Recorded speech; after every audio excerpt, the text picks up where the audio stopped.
Hi, good morning, greenhouse friends. Thanks for being here today. I have a question that I want to ask you. And after I ask it, you could pause for a minute if you want to discuss it with your parents or your siblings. And the question is, what is the tallest thing you have ever climbed? Okay, you can pause it if you want to. Maybe it was a tree, or maybe some stairs to the top of a building. So today we're learning some of Jesus's most important teachings. Jesus had been spending a lot of time healing people.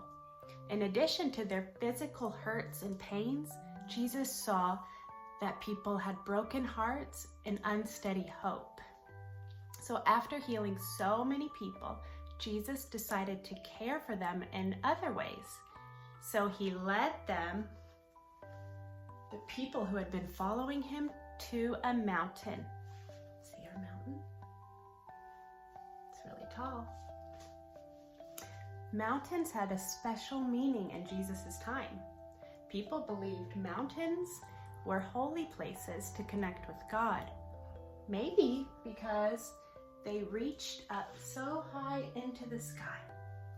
Can you reach your arms as high as you can? How high can you reach? Reach up. Can you touch the sky?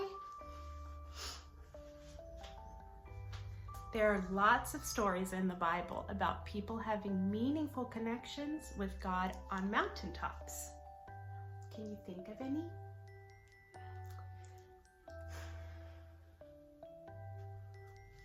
Jesus knew mountains reminded people of God's presence with them, so he chose a mountain as a good place to give them an important sermon. Do you know what a sermon is? A sermon is a talk that's meant to teach and to help people grow in their relationship with God. People were so committed to Jesus that they climbed up the mountain to listen to him. There are many ways to move up a mountain, right? Some people hike. Can you hike with me? Stand up and hike. Some people use ropes. I have a rope. Climb up with the rope to the top of the mountain. Some people, let's see, there are other ways to get up. Some people might use a hiking wheelchair. Could you roll in a wheelchair? Let's roll up the mountain. I'm rolling backwards. Or what if they just climbed a mountain?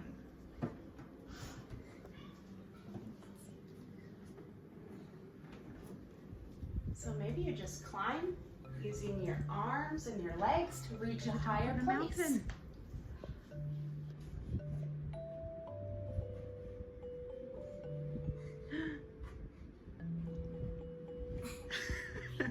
You did it. Let's pretend to climb this mountain together. Why don't you pick a way that you want to?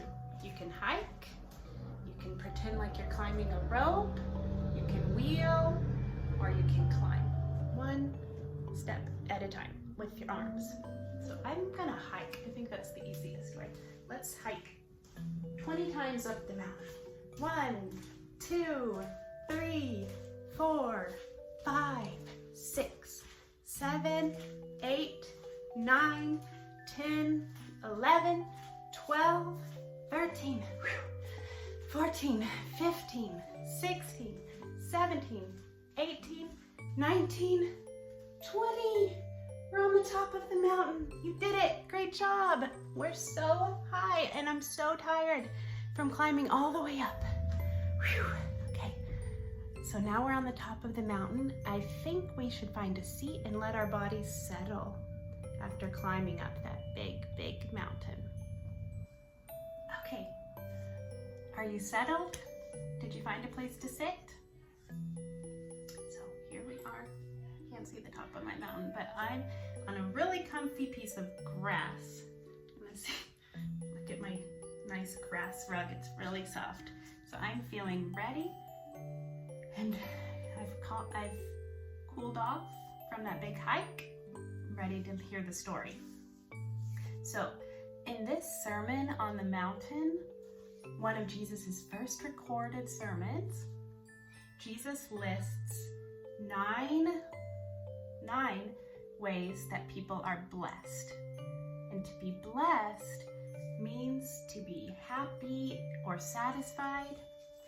And people often thought back then that being happy or content was a result of their situation or how their life was going. But as we know, Jesus likes to turn things that we thought we knew upside down and show us a new way. So let's read Jesus's teachings together. There's 9. Luisa's going to read them for us. When Jesus saw the crowds, he went up the mountains, and after he sat down, his disciples came to him. Then he began to speak and taught them, saying, "Blessed are the poor in spirit, for theirs is the kingdom of heaven. Blessed are those who mourn, for they will be comforted. Blessed are the meek, for they will inherit the earth. Blessed are those who hunger and thirst for righteousness, for they will be filled. Blessed are the merciful, for they will receive mercy.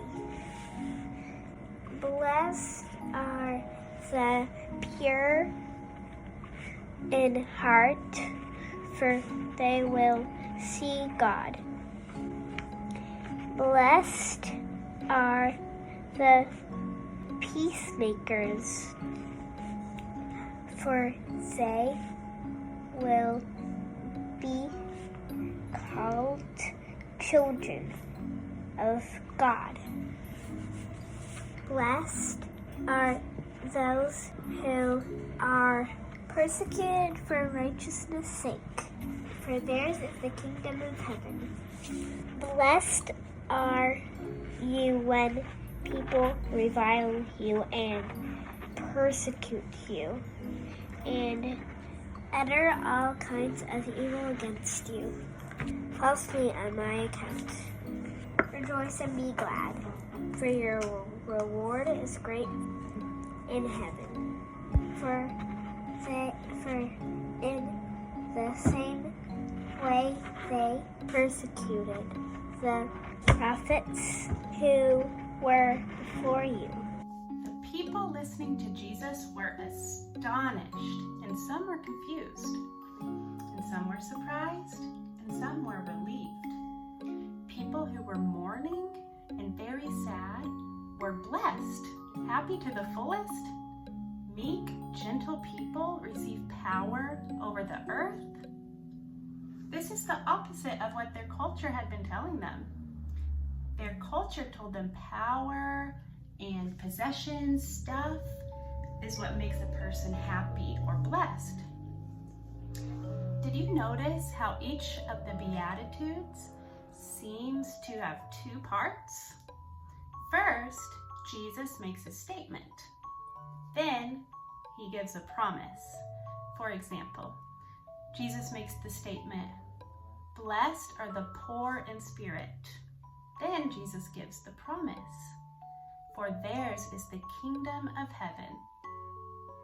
In each of these verses, Jesus names a group of people we wouldn't usually think of as happy or content.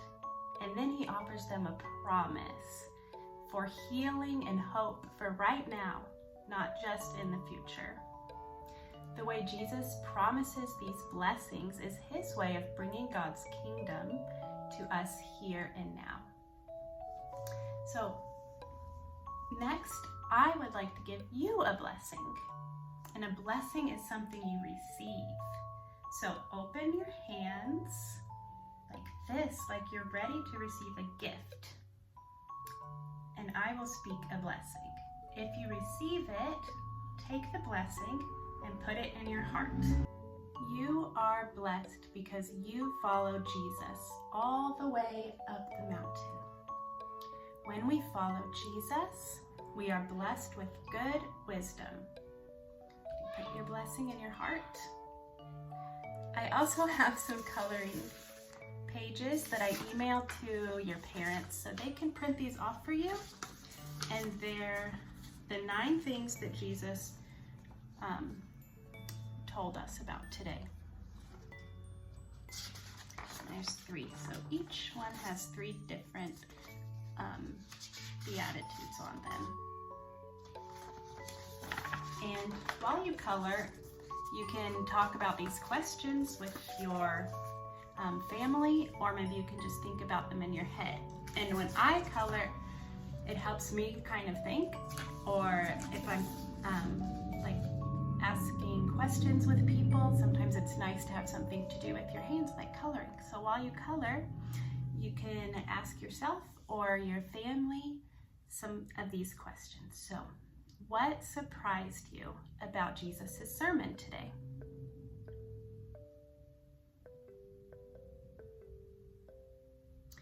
What do you think it means to be blessed? What does it mean to be blessed?